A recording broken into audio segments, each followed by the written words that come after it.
Bonjour les amis, bienvenue dans cette série autour des grandes postures du Hatha Yoga.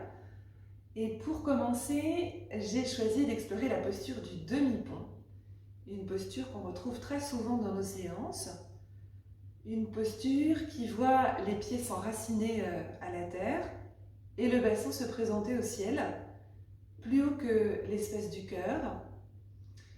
Une posture riche de sensations et riche aussi par la diversité des variations qu'elle nous propose de vivre.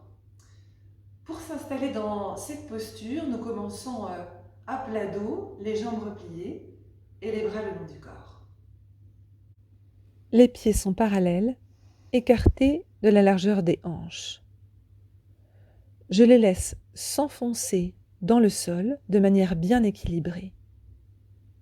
Le coccyx se soulève et s'enroule vers l'avant, entraînant à sa suite le sacrum, puis les vertèbres les unes après les autres, jusqu'à ce que je me trouve en appui uniquement sur les pieds et la nuque. Les épaules bien en contact avec le sol, les doigts s'entrelacent pour étirer les bras vers le bas du tapis.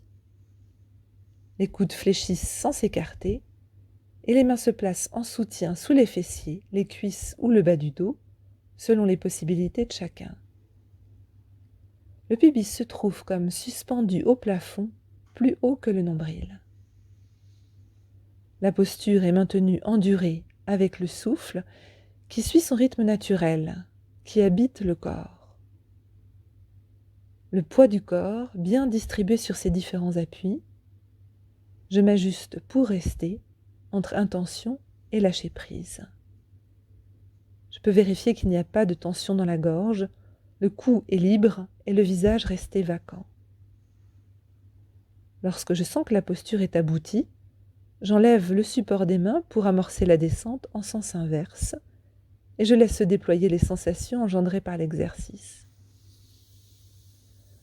Je peux aussi choisir, pour le retour du dos au sol, d'en freiner la descente, soit en gardant les bras au sol le long du buste, soit en les projetant derrière la tête. À partir de cette attitude, je redépose ma colonne avec le souffle en insistant sur la lenteur. À chaque expiration, je dépose au sol une vertèbre comme le maillon d'une chaîne très précieuse.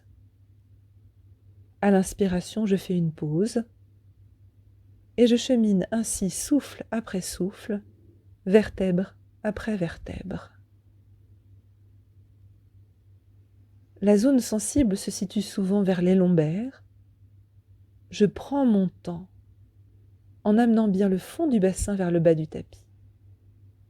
On a la sensation de lisser la colonne de haut en bas.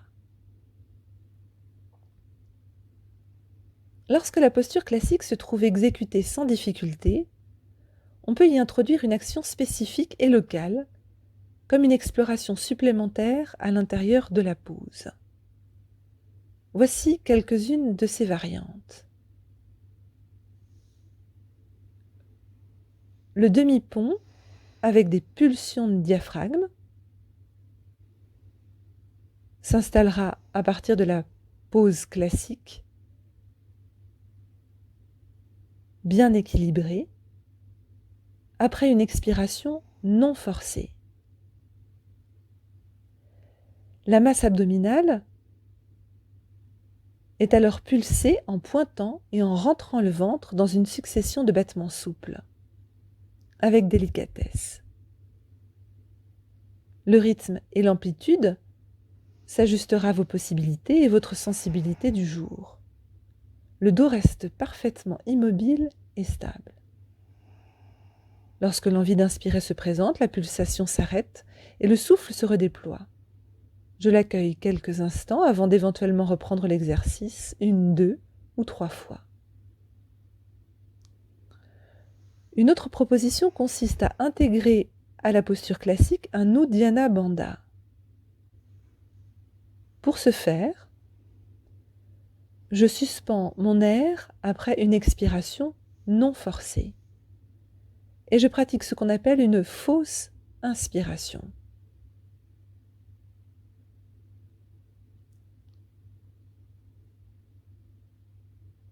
En suspension, poumon vide donc. Le nombril se rapproche de la colonne, le diaphragme remonte et la cage thoracique se dilate.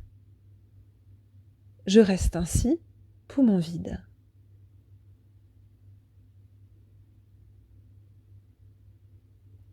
Dès que l'envie d'inspirer se présente, je relâche sans brusquerie.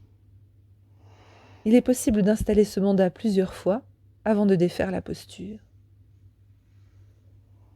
Pour les sujets plus aguerris, il est possible dans la posture de procéder à une expansion progressive de la cage thoracique, avec le souffle, en soulevant petit à petit vers le ciel le haut de la poitrine.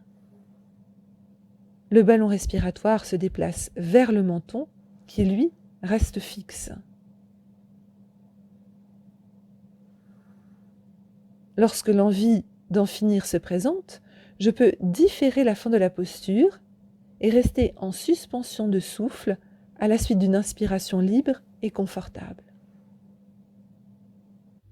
Une autre variante possible depuis la posture mère, le demi-pont à une jambe levée, verra passer le poids du corps sur une seule jambe,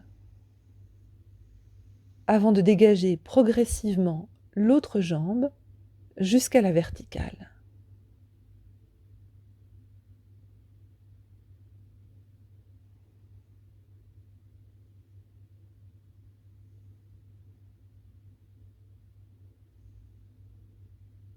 En respiration constante.